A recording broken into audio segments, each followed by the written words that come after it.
It's getting crazy. It's getting spooky real fast. Very, very fast. I told y'all, people have had enough. All of y'all in the Indiana Fever organization who have been lying about this girl injury, not being transparent, and all these things that the fans are feeling, the fans are speaking back. They do not appreciate it. They feel scammed, they feel lied to, and they feel used. The Indiana Fever and Stephanie White may have staged the biggest disappearing act in WNBA history, disguising Caitlin Clark's injury with half-truths and contradictions that fans quickly uncovered through footage, photos, and mismatched timelines. What was framed as a medical update now looks more like a cover-up, and in 2025, when every word can be fact-checked instantly, the inconsistencies don't just spark doubt, they invite questions of whether fans were misled into buying tickets, tuning in, and spending on merchandise under false pretenses, edging dangerously close to deceptive consumer practices. Urge DOJ and FTC to investigate WNBA's misleading practices. Wow. So we are here now. And what's crazy about all of this is that, guys, this is I'm not going to come on here and say that they're going to lose, because if there was an investigation going into this team, they're not going to lose this investigation. Oh, they're going to win. Whoever is representing Caitlin is going to win. This isn't just a small mistake, it's a full-scale credibility crisis. Indiana Fever head coach Stephanie White stood in front of cameras, laid out a polished version of Caitlin Clark's timeline, and expected fans to accept it without question. But when the dates don't match reality, the story unravels fast. So the real question becomes, do you still trust the Fever front office and Coach White? Let us know in the comments below. Let's get into it. The Caitlin Clark injury situation is officially a mess because not only is there not more clarity, there's more confusion about what her timeline could be. And that's coming on the heels of it seeming to be pretty clear when Clark would return to the court, or about when she would return to the court. It was said on the ESPN broadcast on August 12th that Stephanie White hoped Clark would be back in practice this week. Open portion of practice, Clark is not seen. And Stephanie White afterwards said it's status quo until Clark is back at practice. Let's rewind. Caitlin Clark first hurt her groin in mid-July on a J.C. Sheldon knee, with whispers of a possible late August return. She was listed day-to-day, and practices were supposed to ramp up soon. But as August winds down with no sign of her back on the floor, a new injury suddenly appears. The official line? Clark got hurt in a workout on August 7th. Convenient. Clean. PR approved. The problem? Fans have receipts. Footage from that exact day shows Clark strolling through Phoenix with a Prada bag in hand, moving with zero limp, zero hesitation, zero visible discomfort. The evidence doesn't just poke holes in the narrative, it shreds it. Well, what changed? Right? I know there's never been a direct timeline, but all the signs seem to point in the direction of Clark returning soon. Even Natasha Howard saying, "See you soon, CC." Now it's like, wait and see. And there's further information coming out that Clark suffered a bit of an ankle injury in the midst of her recovery process. Did that hinder her return? One reporter saying yes, another reporter is saying no. Bottom line is, we need to know a little bit more. We don't need Caitlin Clark's in-depth medical report, but it's fair for fans to wonder if the Fever and the league's biggest star is going to return to the floor this season, or what the chances are. And she's been out of action for 5 weeks, so it's not as if some patience hasn't been expressed. Instead of admitting their story didn't add up, White and her PR team doubled down, and that's when the clown show really took off. Reporters like Scott Agnes, who should be delivering facts, went on air laughing while retelling the so-called unlucky injury story. And it wasn't nervous laughter, it was genuine chuckles, like Caitlin Clark's pain was some comedy skit. Are fans really supposed to believe the league's biggest star, the player fueling record ratings, is sidelined and the media finds it funny? That's not just unprofessional, it's insulting to fans and blatantly disrespectful to Clark herself. The Indiana Fever's got $1 billion entity on their team. $1 billion damn dollars. And they're a bunch of clowns, a bunch of bozos. You guys look completely incompetent and unprofessional. The way this has been handled, oh, it's a joke. It's a joke. Look, and look, they can't say anything about conspiracy theories. You're complicit in creating them because you won't be open and you won't be honest. This is exactly why the Fever's credibility is in free fall. Spinning a narrative is one thing, every team does it. But outright lying, then smiling through it, sends a clear message to the fan base. We think you're dumb enough to buy this.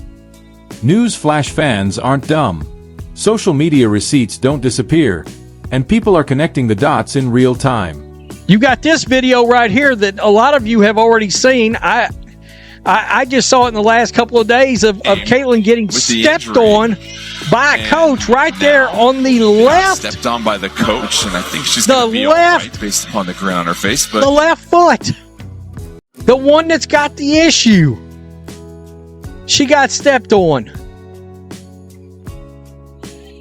And today, I'm not even going to say Indiana Fever fans, Caitlin Clark fans are crashing out at a different level. And I don't blame them. I don't. And here's the detail they're hoping you'll forget.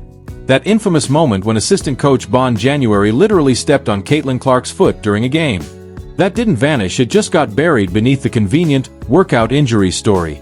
Now the dates don't line up, and fans are left asking, which version is true? Was it really a harmless workout mishap? Or did Clark get hurt by the very staff responsible for protecting her? If it's the latter, this isn't bad luck, it's negligence. Negligence serious enough to warrant a full-blown investigation. You guys have said Caitlin Clark was day-to-day for I don't know how long. You guys have fabricated timelines on her injury many times throughout this season.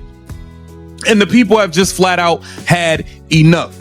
And it's gone so far. Meanwhile, Caitlin Clark has been pulled straight into the PR machine, reciting the same sanitized lines that sound less like her voice and more like something cooked up by a Fever intern. Every update is identical: working hard, feeling good, just unlucky. The delivery feels robotic, the timing feels staged, and fans can tell the difference between genuine honesty and scripted damage control. This practice isn't just disappointing, it's deceptive. Fans invested their hard-earned money in tickets, streaming packages, and merchandise under the belief that they were being given honest information. Instead, it appears coordinated efforts were made between the league and team communications to present a facade of hopeful updates, masking the true status of a beloved player's injury. Let's be clear, Clark isn't some wide-eyed rookie anymore. She's in her second season, the face of the league, selling out arenas and single-handedly carrying WNBA ratings. And yet, she's being treated like an expendable pawn in a sloppy cover-up. Imagine if this happened in the NBA, if a coach or staff member injured LeBron James or Steph Curry and then lied about it. There'd be non-stop coverage, instant investigations, and likely firings. But in the WNBA? Silence. No accountability. No transparency. Just reporters parroting team talking points like unpaid interns. Everybody's been hanging on. And even worse, everybody's been spending money on this team, which looks like a damn scheme at this point. The Indiana Fever know people have been spending money on tickets and travel and blah, blah, blah, blah, blah, blah, blah, thinking that Caitlin Clark was her anticipated comeback. People tuning in and showing up at games, they need to understand that was because the idea, the aura that Caitlin Clark was coming back to lead this team into the playoffs. The Fever's credibility is in tatters, and Stephanie White sits squarely at the center of the storm. Her attempt to paper over the truth with a fake timeline isn't just careless, it borders on fraud. When a franchise sells tickets, hypes broadcasts, and markets merchandise around its superstar while misleading fans about her health, that's not just bad PR, it's deceptive consumer practice. And that's the kind of behavior that draws the attention of watchdogs, sponsors, and possibly even legal authorities. Goes on to say fans felt excited when they purchased tickets, believing they'll watch Caitlin Clark shine on the court. However, that excitement turned to disappointment as misleading injuries kept fueling false hopes that she had played the WNBA. And hold up, damn, is they finna get a for line? Is they finna get a for line to the fans? Oh my God. Hold up, the WNBA and Indiana Fever fans, Indiana Fever have repeatedly engaged in what seems to be a strategic ploy to drive ticket sale and merchandise sales by suggesting that Caitlin Clark's return was on the horizon. Holy-ish right now, bro. Oh my God, it's about to get red. And here's the spiciest theory making the rounds. Maybe this isn't incompetence at all, it's intentional. Clark stormed into the league like a tidal wave, smashing ratings and rewriting the story of women's basketball. But almost instantly, the whispers began. She needs to bulk up. She needs more strength. She's not ready. So what happens? She's pushed into rapid muscle gain, her body breaks down, and suddenly her second season is dominated by injury headlines. That's not bad luck, that's bad planning. And bad planning always has a culprit. In this case, the blame points squarely at Stephanie White and her staff. I feel like they were lying about her injury. As far as like the severity of it, I think it's a really bad injury. I think when they rushed her back that one time, I think she hurt it even more and it pushed the timeline back. Trying to come back and come back quickly. She needs to make sure that she's 100%. A competitor wants to play. We're prioritizing her long-term health and wellness is the most important thing. As bad as it might sound, I think it might be like a season-ending level type of injury, and they're hoping to get in the playoffs and they can somehow get her during the playoffs. Fans are flat out saying Caitlin Clark should dump the Fever's medical staff and return to the Iowa doctors she actually trusts, and honestly, who can blame them? If the front office is lying about when she got hurt, what else are they hiding? Are they soft-pedaling the severity? Forcing a rushed return to juice ticket sales? These aren't wild conspiracy theories. They're valid concerns born from the Fever's refusal to give a single straight answer since day one. The silence is deafening, and it screams cover up louder than any scripted press release ever could. And the craziest thing about this last groin injury with Caitlin Clark is how it's been covered. The day after she had the groin injury, she was listed as day-to-day. And then a couple weeks after that, then she was listed to being out indefinitely. Now, ESPN had August 12th as the circled return date for Caitlin Clark to get back onto the court. And just yesterday, she was listed as a game time decision for today's game against the Dallas Wings. And then after practice yesterday, Coach Stephanie White basically came out and said, like, no, Caitlin Clark hasn't even been practicing. So they changed it from a game time decision to her being out. Stephanie White really thought she could step up to the podium, smile, and push this workout injury fairy tale like fans wouldn't notice. But the more she repeats it, the more the cracks show. And here's the kicker: every time she doubles down, she doesn't just hurt her own credibility, she drags the entire franchise deeper into scandal. Instead of protecting Caitlin Clark, White is torching her reputation and the Fevers with it. Fans aren't blind, they're tired. They've watched Clark get hacked by defenders, ignored by refs, targeted by jealous players, and now mishandled by her own team. Imagine being the most hyped women's basketball player in decades, breaking attendance records and TV viewership highs, only to be lied about when you're injured. That's not just mismanagement, it's malpractice.